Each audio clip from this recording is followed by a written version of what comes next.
You've done a photo history project of Saltus. What prompted that? You know, I think it was to give our students an opportunity to really see how relevant history is, to know that there were hundreds and thousands of students before them, and to see it, and we had these beautiful pictures that we found, and we love that they're mounted where kids can see them, they can talk about them, they can relate to their own lives. So it's been a good project. So why is the history so important to Saltus? I think it's not just at Saltus, it's in any institution.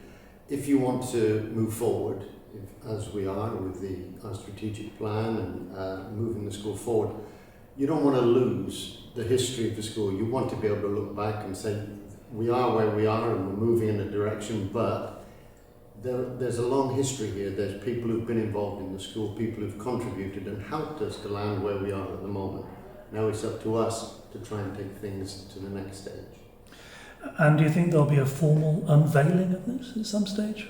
I think actually we did what we call a soft launch, and we really just put it up almost like a pop-up, and really loved seeing the students' engagement with the photos, alumni that come back. Definitely. Some of them have seen themselves in the photos. I look for John in the photos. Yeah, I'm back with Samuel Saltus. But we kind of enjoyed doing it that way, and there'll be more to come.